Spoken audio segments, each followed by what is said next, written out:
Χέθηκε ο Τριποτσέρης για βοήθεια. Καρέλης θέλει να μπει στην περιοχή, θα πέσει στο χώρο, το πέναλτι αμέσως από τον Σιδηρόπουλο στην προσπάθεια του Ζόρο να μαρκάρει μέσα στην περιοχή. Στο 1ο λεπτό του δευτέρου ημιχρόνου της παράτασης. Ο Παναθηναϊκός έχει μία μοναδική ευκαιρία να τελειώσει την υπόθεση.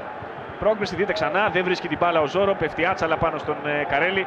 Δεν υπάρχει μία εμφιβολία, δείτε ξανά. Τσιμπάει την μπάλα ο Καρέλης και ο Ζόρο αδυνατεί να σταματήσει την πορεία που είχε προς την μπάλα. Κακό timing σε αυτό το μαρκάρισμα από τον στόπερ του Όφη. Καμία αμφιβολία για το πέναλτι.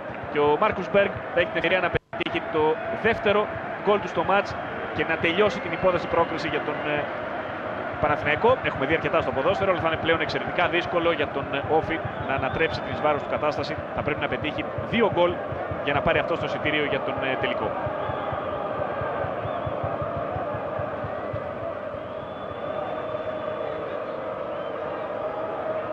Στο 115 του μάτς, ο Μάρκους Μπεργκ απέναντι στον Ντάνιελ Φερνάντες. Η μπάλα στα δίχτυα και κάπου εδώ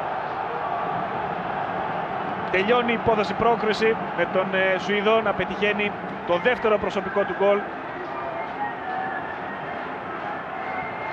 Πανηγυρίζει ο Κοτσόλης γιατί ξέρει πολύ καλά ότι δύσκολα θα ανατραπούν τα δεδομένα απέναντι σε έναν σκληροτράχυλο αντίπαλο όπως είναι ο Όφη, που πάλεψε με όσες δυνάμεις μπορούσε αυτό το μάτς.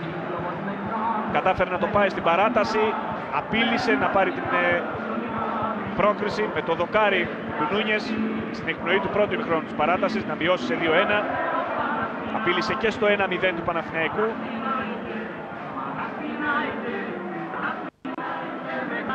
Ξανά η εκτέλεση από τον Μάρκους Μπεργκ. Εμπιστοσύνη στις δυνατότητές του, φθηνό σκόρερ.